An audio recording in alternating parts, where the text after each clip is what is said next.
Assalomu alaykum, Chorodor YouTube kanalining hurmatli obunachilari. Biz bugun navbatdagi boqilayotgan mo'jizalarimizni ko'rib o'tamiz. Hurmatli obunachilar, kanalimiz rivoji uchun sizlardan bir iltimos, like bosib obuna bo'lib qo'yishni unutmanglar. Xudo xolasa biz qo'limizdan kelgancha inshaalloh shu sizlarga manfaatli bo'lgan videolar qilishga harakat qilamiz.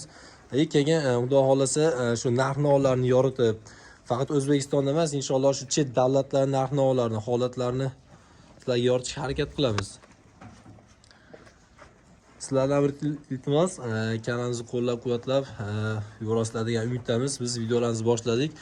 Hurmatli obunachilar, ko'rishingiz mumkin mana boqilayotgan bo'zaklarimiz.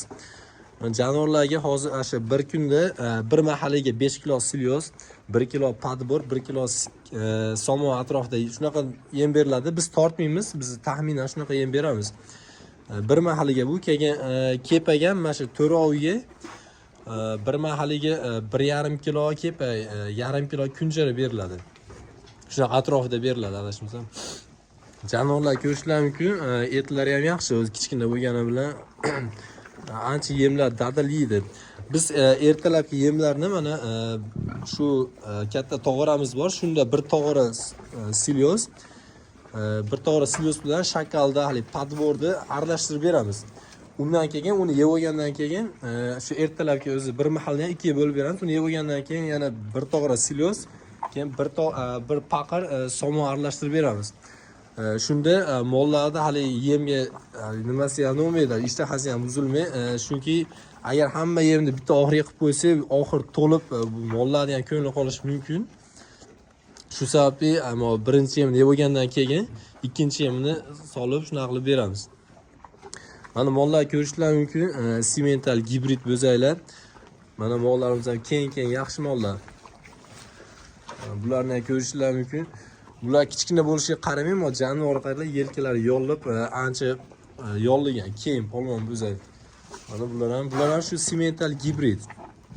Mollar shu simental tozaroq, chunki bular yaxshi o'syapti. Kelganda ham pashti bularda qayda hozir ko'rishingiz mumkin, mana bo'ylari ham ancha bulardan ko'ra baland. Kilo veslari ham 20-30 kilo, bular balandroq u ikkoviga qaraganda. Oyoq qo'llari ham polvon yaxshi bo'zaklar mana. Sulaylari, iliklari qo'pol, yelkalari ham mana keng, yosh bo'lsa ham jonivorlar ancha yolligan bu yelkalar. Bunisi shu to'qol, adashmasam bu tug'ma shunaqa to'qolib tushgan. Bu ikkovinchi shaqi bor ozgina-ozginada. Mana jonivorlar yemni yaxshi, ko'rsangiz yaxshi yeydi. Bularni shu olamiz, shunaqa 200 kilo, 250 kilo atrofida tirigini olib turib, ularni shu 7-8 oy davomida qo'yib yorib boqamiz akalar. Sababi shu qo'yib yorib boqilsa ancha mol erkin o'sar ekan. Chunki oldingi mollarda ham biz bildik buni. Shunaqa qilib boqib, keyin bir shu vesi 450 kilo, 500 kilo atrofida bo'lib qolganda shuni baylab, yemda boqamiz keyin. Chunki undan keyin bir-birini qattiq usib qo'yish mumkin ekan. Biz o'tgan safargi mollarimizda ham unaqa holati bo'lgan. Bittasini usibcha may qilib qo'yishganda adashmasam qattiqroq usib qo'ygan bo'zaklar.